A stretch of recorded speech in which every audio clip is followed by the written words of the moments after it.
So hi everybody, it's Professor Sparke here, and I'm delighted today to be talking with Professor Jim Clifford. Thank you so much, Jim. Mm-hmm. Jim is now a retired emeritus professor, but for a long time he was a leader at UCSC and a key player in our History of Consciousness department.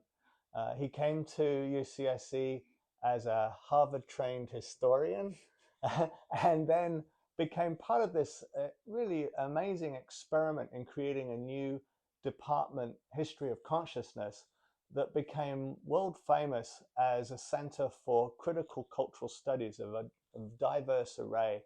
And Jim's particular interventions as a theorist and historian of culture surrounded making sense of anthropology and how anthropology had historically worked as a discipline to construct objects of inquiry. And one of the things that anthropologists have done to construct their objects of inquiry is to take field notes and photographs. And so, Jim, I thought that would be a good thing to start talking about vis-a-vis our students joining a photography competition. Okay. So how historically do you see photography playing a role in constructing anthropology and anthropological authority? Good question. And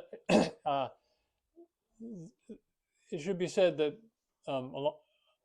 the way it has been in the past and the way it is now are pretty different. The relations of power and the social relations of research in anthropology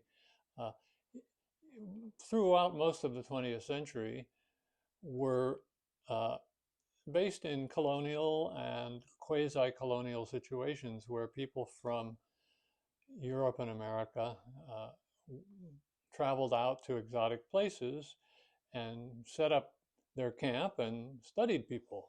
And the local people either welcomed them or put up with them or just had to put up with them depending on the politics of the situation and the local history. But the anthropologist was by definition an outsider, and the outsider observed, made field notes of what he or she observed, listened to what people had to say, often wrote down word for word what people had to say, and then would go back to their tent at night or maybe later at home and write it up and build interpretations around the data that they had, quote, collected. Even the idea of collecting data sounds a bit old-fashioned now, since we now see that ethnography, as this form of fieldwork was called, was always collaborative. It always involved the local people as active agents in the process. So how did photographs work in this? Well, photographs were good for just recording stuff you saw quickly and without really even understanding it. But I'll think about this later, kind of data collection. They were also good for portraitures of people, recording what people looked like, often posing in ways that the people in question, how they wanted to be seen. And then photographs were, those photographs, all the photographs collected could be collaged, combined into a more synthetic picture of a culture or a community or a family or whatever the object of the study was. All of these were part of the process, and photographs were part of the research process, along with all the writing and note-taking that went into anthropology. but how you the issue I really want to be talking about today is the question of photographing people, or photographing, I prefer photographing with people. Uh-huh. It might be a better way to put it. But a story that really struck me, again, this is part of the history of anthropology, that research of mine, an anthropologist friend of mine who had worked for many years in Highland, New Guinea, a very remote place, uh, and is a very good photographer. And he had his Nikon, and he could shoot and capture uh, candid photographs of people, whether maybe without them knowing it. And but after a while, he started to feel really awkward and ashamed of that he was snooping, and Mm-hmm. he decided he wanted to try to change the relations of photographic in which the photography was done. And his solution, which really surprised me, and it probably surprised you too. I mean, he said his solution to the problem was to make photography as artificial as he possibly could. And he always used a tripod, even in the most dynamic situations, even in the middle of a swirling ritual or something, he would always have his tripod. And then and everybody knows the photograph's being taken. yeah, no way of hiding the fact. Uh-huh. No way of these the little capturing the fly on the wall, candid shot, and around the house, or the campfire, he would keep his tripod up, and people got used to the tripod, and of course he got many unposed photographs that way, but at least everyone knew, and it was there. And he said the tripod became like almost a third person in the relationship. Nice. I thought that was very interesting. So that made me think, okay, uh, the whole idea that the candid picture is somehow the authentic picture. Back in those days, making films or shooting pictures, the photographers would always say to their subjects, don't look at the camera, don't look at the camera, right? Just behave naturally, don't look at the camera, which is totally artificial, of course. But now, and with the help of thinking about this, and in my own practice too, I'm always much more comfortable with a posed photograph, because the posed photograph is not inauthentic. Has a different kind of authenticity. It's an authenticity in which the subjects of the photo are presenting themselves as they want to be presented. And poses are very complicated. There's nothing simplistic or artificial about them. And somehow, by going through the most artificial, you end up with something even more authentic, it seems to me. That's at least That where is, I've come. And in my own photography, I'm not a professional photographer, but I am a serious amateur photographer. And this is the point that I've gotten to. And I'll show you later maybe a few examples, and also negative examples that would be great. from my own photography. Yeah. Yeah. And one of the things that you've just done so beautifully there is show that you can really break down this dualism between the authentic or candid on the one side Yeah. and the posed on the other, Mm-hmm. and really problematize that relationship with Mm-hmm. a focus on the agency of the people who are being Mm-hmm. photographed. Mm-hmm. Mm-hmm. And I think focusing on that agency Yeah. seems like that's key to That's right. navigating these That's challenges. right. Well, and as I've said, I think the relations of photography have changed. And uh, back in the times I'm talking about, in the early and mid 20th century, the outsider, often the university researcher, Mm-hmm. he or she was always she had the camera, and the other people did not have the camera, right?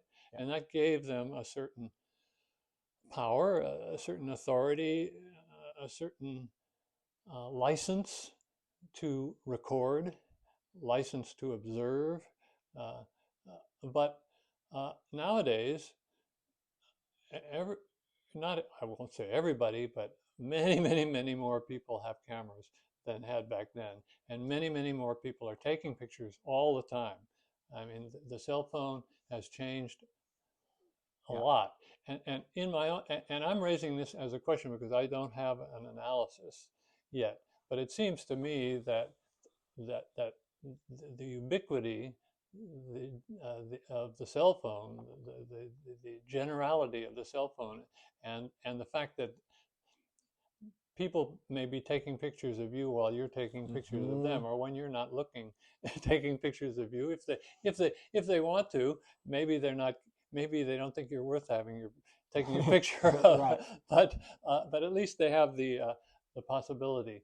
And So it's radically that's right. democratizing.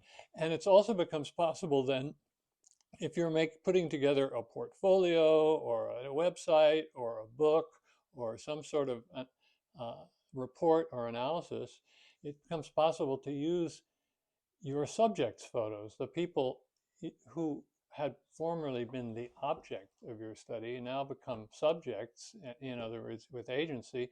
And one of the things you can do is, along with your photos of them, you can be using their photos of you, but also of each other or of their lived environment, things Right. that are relevant to your topic. And so that, I think, opens up all sorts of exciting and more democratic possibilities. Right. And I was thinking, because we're talking about this photography in relationship to a photographic competition. Yeah. Already, I'm hoping that the students will engage the competition with a sort of spirit of collaboration and sort of shared openness to inquiry. Yeah. But part of that collaborative spirit might also be putting together a sort of a small team that involves the people that they went to photograph with them as co-entrants to the competition. Why should there be the photographer and the others? And when everyone these days is a photographer. Yeah. I mean, that's a big generalization, but you know what I mean. Yeah. And why not turn that into, as you're saying, a method? Right. A method that can really enrich the results. And there's many things you can do with photographs. One thing I've learned from I study the history of anthropology and also of museums, and I have some of the curators I work in ethnological or anthropological museums who have a lot of these old photographs, often taken by anthropologists, say in the early 20th century. And one thing they're doing now is showing those photographs to the grandchildren or great-grandchildren of the people in question and discussing them. And people who often don't have a lot to say, when you show them photographs of their family or of the place where they live, historical photographs, old photographs, become extremely talkative. And it turns out that they do have a lot to say. They have a lot to say. Yeah. They're very engaged and drawn in by them. And they become, in a sense, historians of themselves in a wonderful way. And so photographs, have a future. I mean, old photographs can get new life in these discussions. And this goes to your idea of you're in effect producing a collaborative seminar with using photographs. And that can be done not just with old photographs, but it could be done with photographs that you took or one took, last year or last week, because people can become people now are good. They're critics of photography. They're photography critics, and people are used to pictures, and they have an idea of what makes a good picture and not a good picture. And that's a fascinating thing, because I know that other people's views of that, especially younger people, I won't say how old I am, younger people's views of what makes a good picture, an important picture, are very different from mine. For me, the selfie is a total mystery. I mean, really, I never take selfies, and I have no comprehension of what people get from that, except for the most simple-minded, egotistical thing. Whereas I think selfies must be a very complicated phenomenon. So anyway, that's just to say that contemporary photography is changing and much more diverse process than photography used to be. And I think that's really an exciting Yeah. process to be part of. Yeah. Yeah. Do you want to discuss some of the examples that you were Yeah, telling me about? Yeah. I'll show you a few. Now, some of these pictures are, I would consider, object lessons. They're pictures that I think I'm showing you pictures I think of as quote good pictures, but some of them I'm a bit ashamed of. One very ashamed of.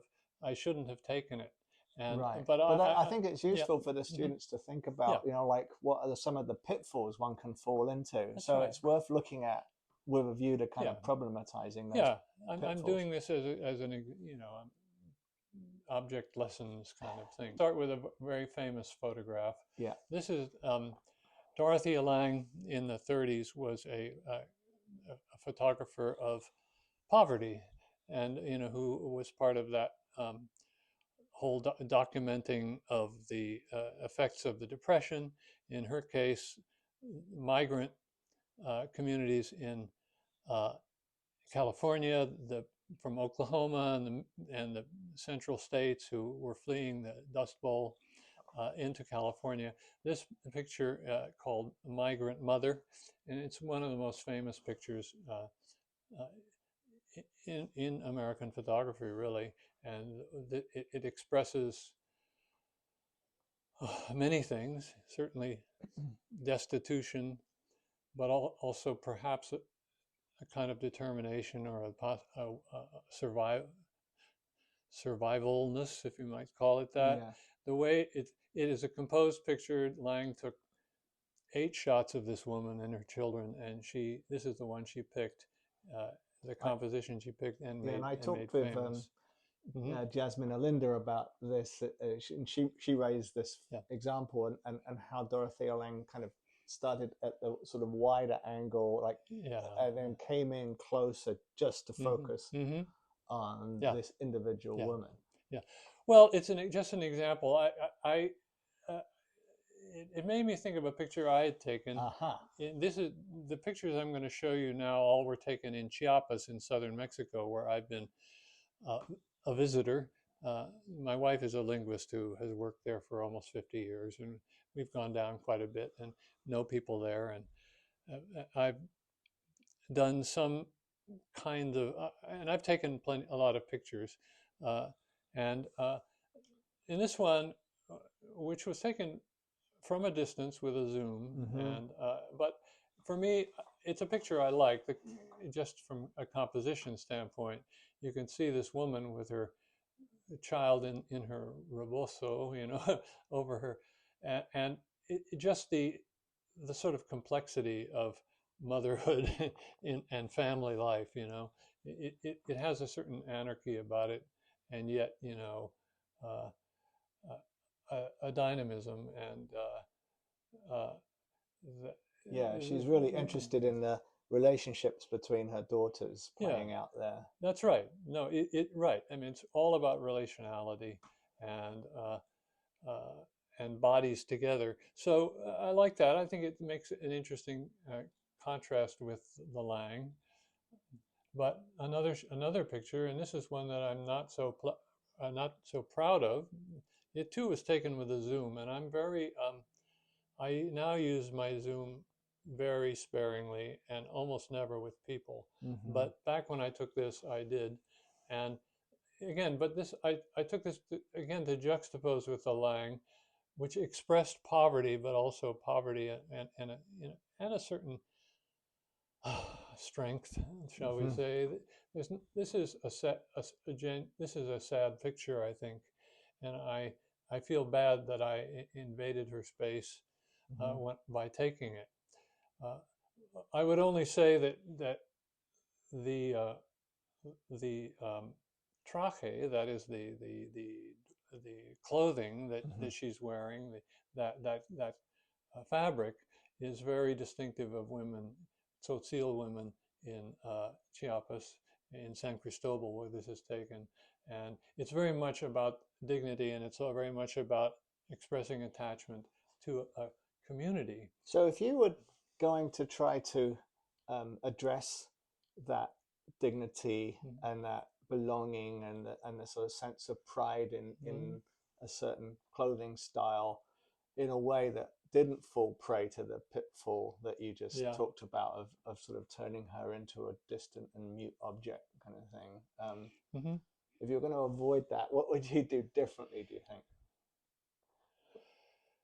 Well, there are many pictures I wouldn't take. I mean, again, if I want it, right, as I've said before, I'm really most comfortable taking pictures where people know I'm taking the picture and are and have a chance to compose themselves Right, in right. some way.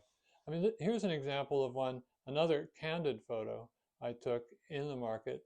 I was sort of uh, the documenting the fabric, the Yeah, traje as it's called, that women in Chiapas wear.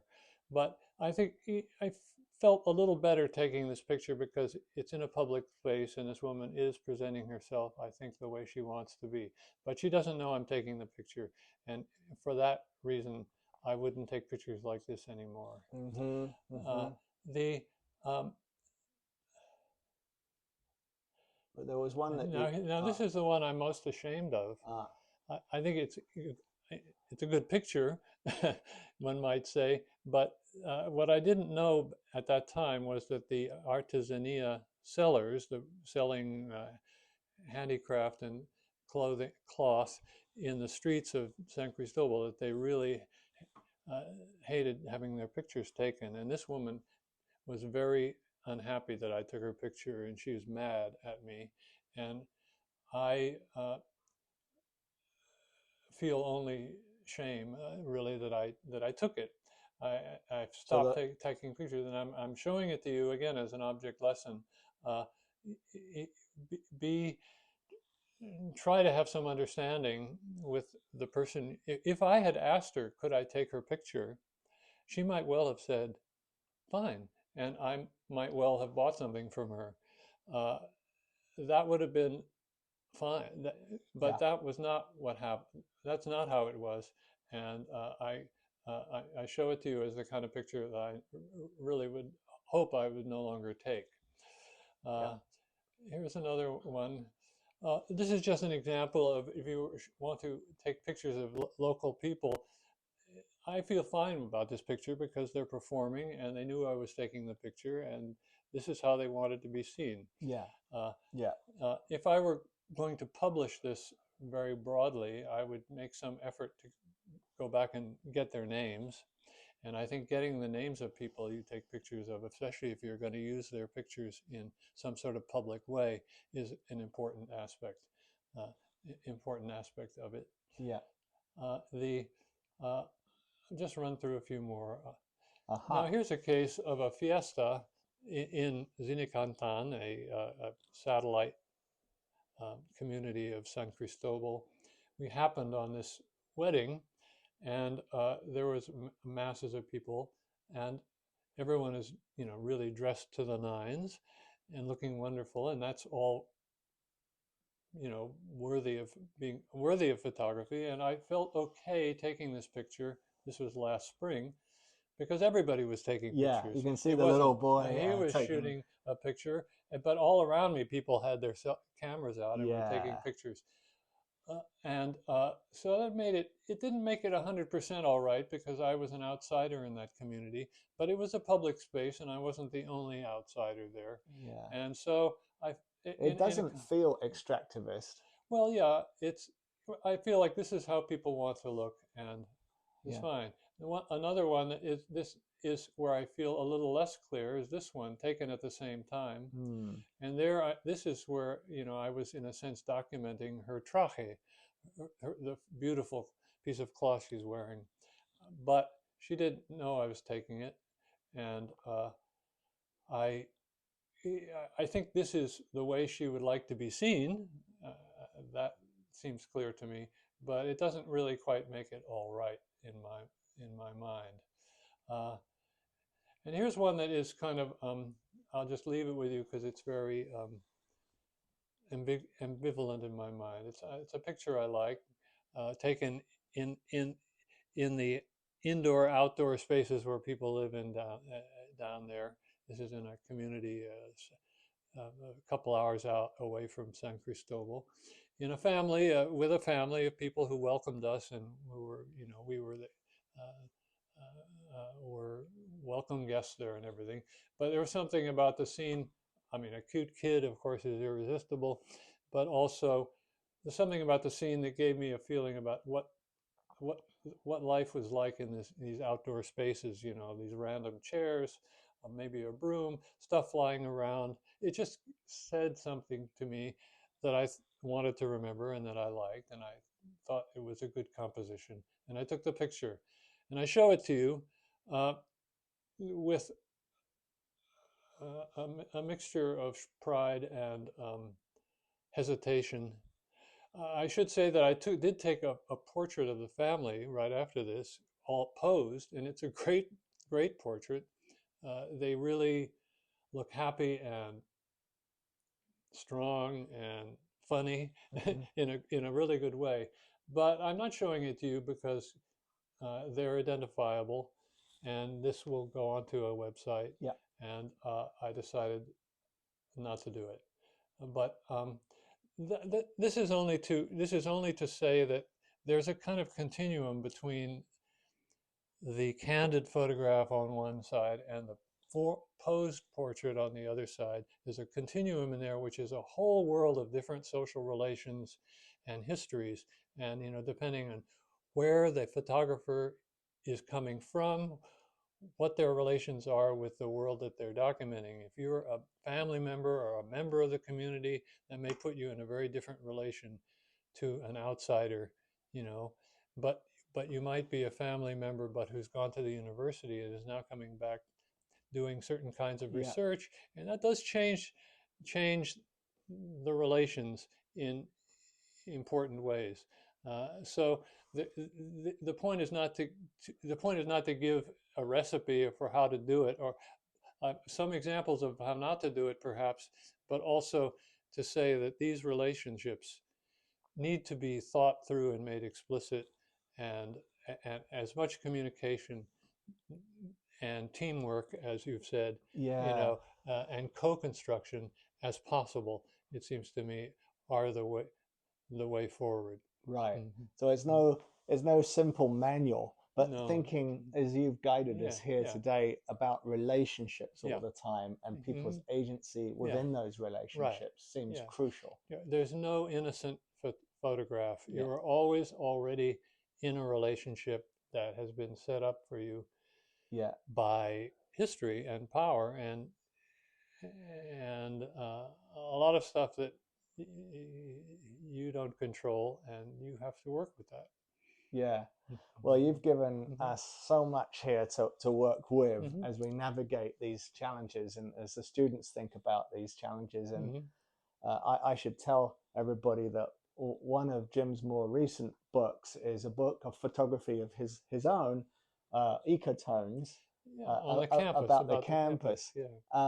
And just as you're interested in the ecotone as a kind of liminal space, but as an edge space where UCSC is in between the meadows and the forest. That's an ecotone.